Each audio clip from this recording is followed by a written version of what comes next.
So, the unfinished animatic of what was supposed to be the last episode of Volume 9 dropped a few weeks ago, and it's not very good.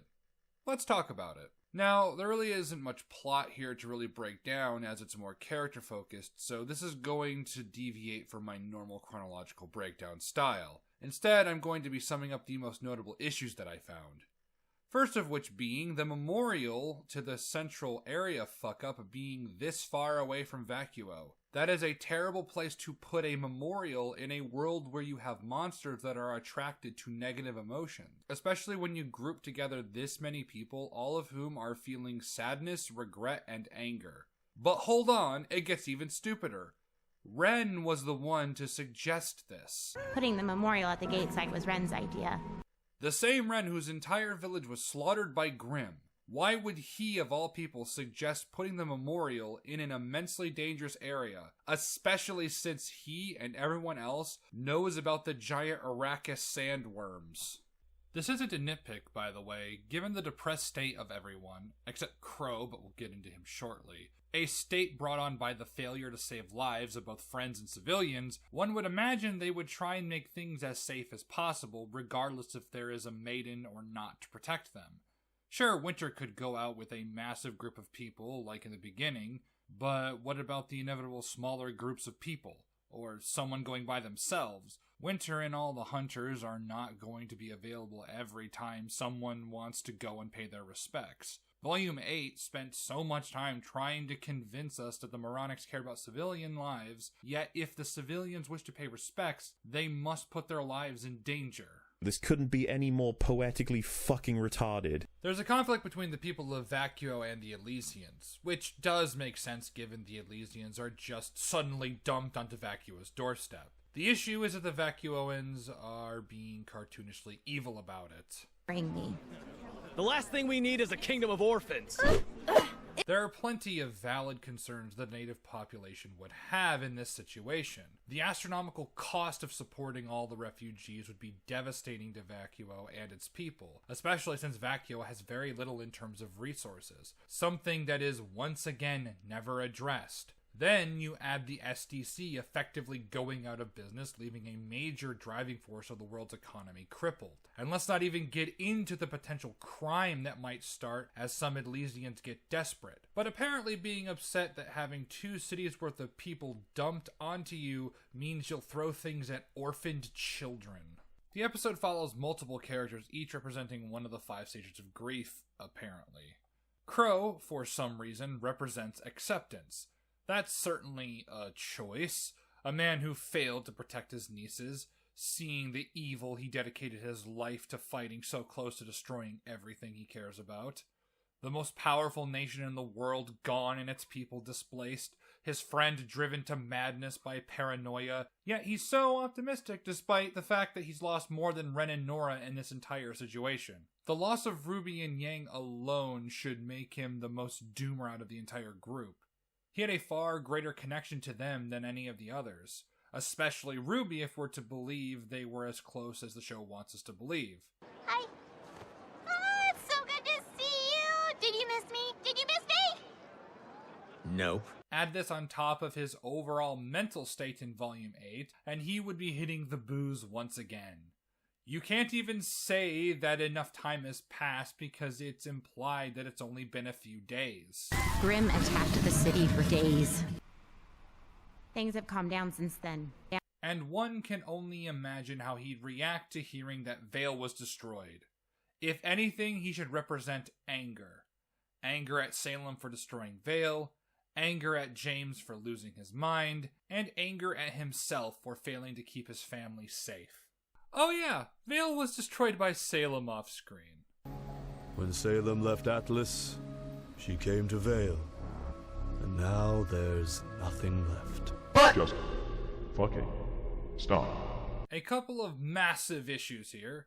The first being that a world-changing event not only happened off-screen, but isn't treated with the level of severity that it deserves. When Salem left Atlas, she came to Vale.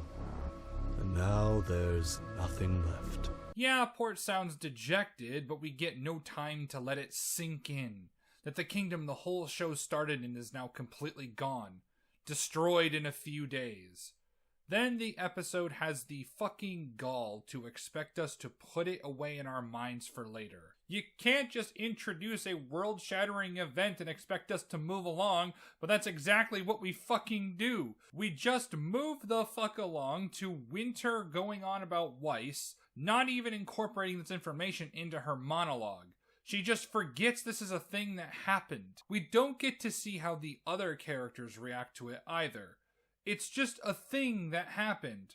Oh, and what's left of Vale's population is in Vacuo now. We led the civilian retreat, brought as many people with us as we could, and this is the only place we could think to go. The fuck are you on, Port, you fat clown? Mistral is a much better option. They might actually have the resources necessary to support them. And if you really want to be safe, head to Furry Island. It has nothing that Salem wants and wouldn't be on her radar like Vacuo. But my biggest regret is that none of you are here to see the good that you started. Ugh. Brother, ugh. What's that? What's that, brother? The whole remember her message retardation is incredibly stupid. I don't buy for a single second that anyone besides the main characters would make this. The Vacuoans certainly wouldn't write this cringe given how they hate having refugees in their kingdom.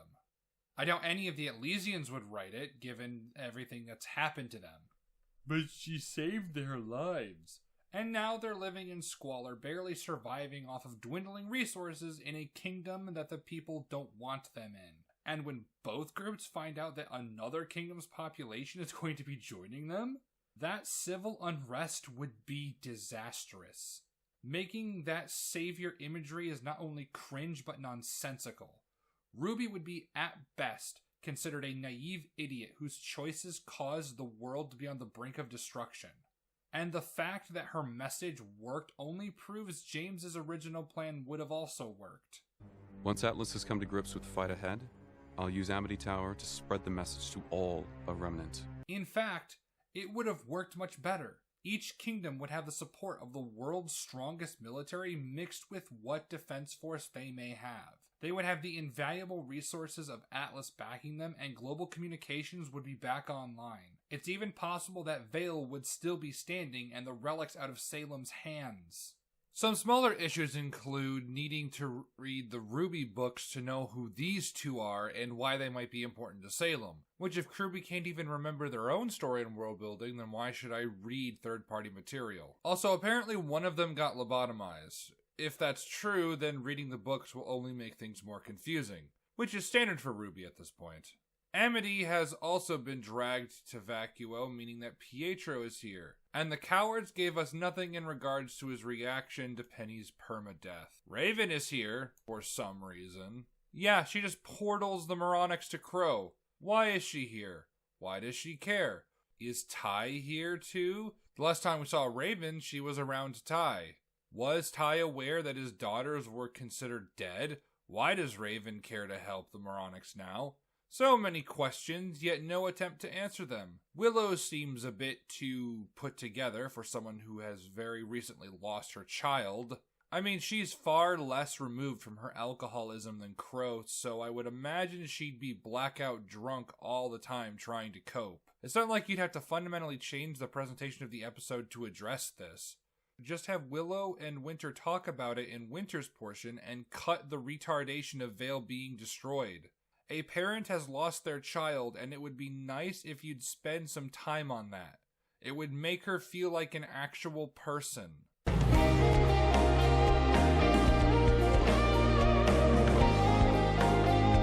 Don't you even try with me. You didn't earn that.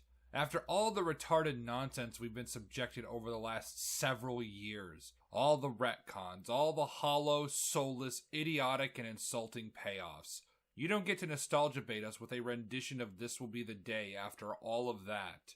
No, this isn't a huge issue, but it personally pisses me off. Thankfully, this wasn't the last episode of Volume 9 because, oh boy, that season certainly needs all the help it can get. Though it is a shame that it's this bad because the idea is pretty sound. An episode focused around the aftermath and fall of Atlas and dealing with the consequences of such an event is something I've been clamoring for. Of course, to do it properly requires a level of self-awareness that RWBY just doesn't have in regards to their story. I know this wasn't the most in-depth look, so if you're looking for that, watch Leon Critique's video on it. It's really good and he deserves more subs. That's all I have for today. Until next time.